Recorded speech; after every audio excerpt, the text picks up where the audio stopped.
नमस्कार, मी तनया मांडवकर सेलिब्रिटी प्रोमोटर्समध्ये तुमच्या सगळ्यांचं स्वागत करते. लग्नानंतर होईलच प्रेम यातील तुमच्या सगळ्यांची लाडकी कलाकार आज आपल्या सोबत आहे. चला तर मग आता तिच्याशी गप्पा मारूयात. सगळ्यात पहिले कशी आहेस मृणाल? खूप मस्त, खूप छान. आणि काय चाललंय आता? मी बघितली सगळी बेबी शॉवरची गडबड आहे हो. काव्याच्या, तर काय सांगशील त्याबद्दल? कशी चालली आहे तयारी? काव्याच्या डोहाळ जेवणाची तयारी सुरू आहे आणि सगळेजण खूप उत्साहात आहे. मानिनी म्हणजे जी माझी सासू आहे, तिने उत्साहानं ते प्लॅन केलेला आहे सगळा हा इव्हेंट आजचा. आणि सगळी गर्दी आहे, तू बघतेच आहेस घरात. खूप खूप छान काव्याचा कौतुक सोहळाच आहे आणि छान पंचपक्वान्न आहेत केलेली तिच्यासाठी, झोपाळा आहे खूप छान. आणि छान सजावट केली आहे. थोडक्यात लाड बाळाचे आणि बाळाच्या आईचे. आईचे.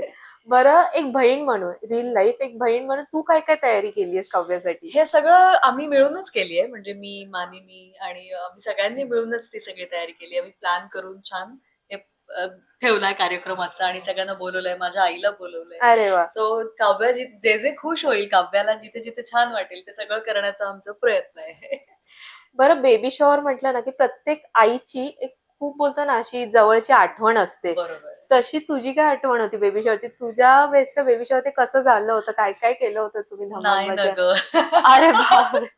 माझं बेबी शॉवर नाही होऊ शकलं कारण अच्छा. की मी तिकडे होते, USA ला होते ओके. आणि मी आणि माझा नवराच होतो आणि कोविड असल्यामुळे सगळाच तो गोंधळ. गोंधळच होता. पण मग ठीक आहे. पण सगळ्यात महत्वाचं काय असतं, बाळ हेल्दी, सुखरूप बाहेर सुखरूप येणं येणं. आणि त्याच्यानंतर आपल्याला छान वेळ घालवता येणं. ते ऑफकोर्स मी ते एन्जॉय केलंच. अरे वाह! बरं, नवीन काहीतरी कार्यक्रम असो किंवा काही नवीन असं येतं ना, काही ना काही ट्विस्ट हे असतातच असतातच. ऑफकोर्स. सो आता काय आम्हाला नवीन ट्विस्ट बघायला मिळणार ते आहे? तुम्हाला त्यासाठी मालिका बघावी लागणार आहे. कारण जरी काव्या खरी-खुरी प्रेग्नंट असली, तरी सुद्धा नंदिनी खोटी प्रेग्नंट तू अक्षरशः दाखवते दाखवते आता ते. काय. म्हणजे की आम्ही सगळे कलाकार काय-काय करतोय हा दाखवण्याचा माझा प्रयत्न. आणि ट्विस्ट आणि टर्न्स असे राइट. बऱ्यापैकी आहेत. या डोहाळे जेवणातच काही गोष्टी घडणार आहेत, ज्याच्यापुढे मालिका एक नवीन वळण घेणार आहे. सो हा कार्यक्रम बघणं तुम्ही अजिबात चुकवू नका. खूप मोठी गोष्ट कदाचित मिस होऊ शकते. आणि तुला काय वाटतं, की छोटा पार्थ येईल की छोटी काव्य येईल? मला असं वाटतं की छोटी काव्या येईल छोटी काव्य काव्याकडे. कशावरून? कारण एक असं आपण ठरवतो, की नाही कॅल्क्युलेशन असतं प्रत्येकाचं तसं. कसं होतं, की मला असं वाटतं, की ज्या नवरा-बायकोमध्ये ज्याचं जास्त ऐकलं जातं ना, त्याचं बाळ तसं बाळ हा येतं. रिअल लाईफ हो, हो. एक्सपिरियन्स आहे तुझा. अगदी, अगदी. हे मी आपलं मजेतच म्हणतेय. पण मस्तीचा भाग आहे तो. हो.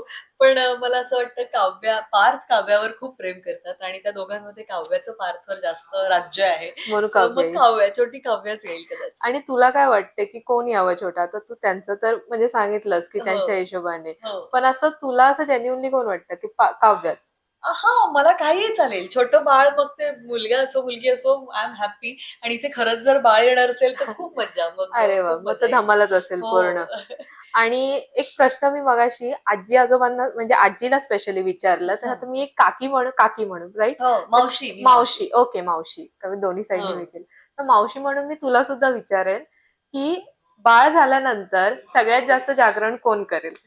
बाळ झाल्यानंतर त्यांच्यात मला वाटतं त्यांच्यात. दोघेही करतील. ओके. दोघेही करतील. आणि लाड आणि शिस्त कोण लावेल?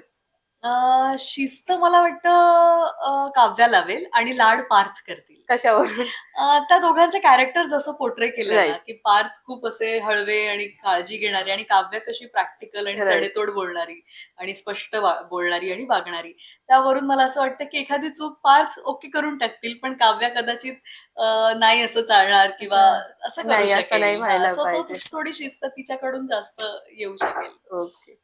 हो. Thank you so much. तुलाही आता बोलवतात आपण हो. थोडक्यातच हे मला करूया. आवडलं असतं गप्पा मारायला, नक्की, नक्की. पण आपण परत पुन्हा भेटूच भेटू. यात येस, आणि येस. नक्की. सीरियल बघायला अजिबात विसरू नका. Thank thank you you. So much. Thank you.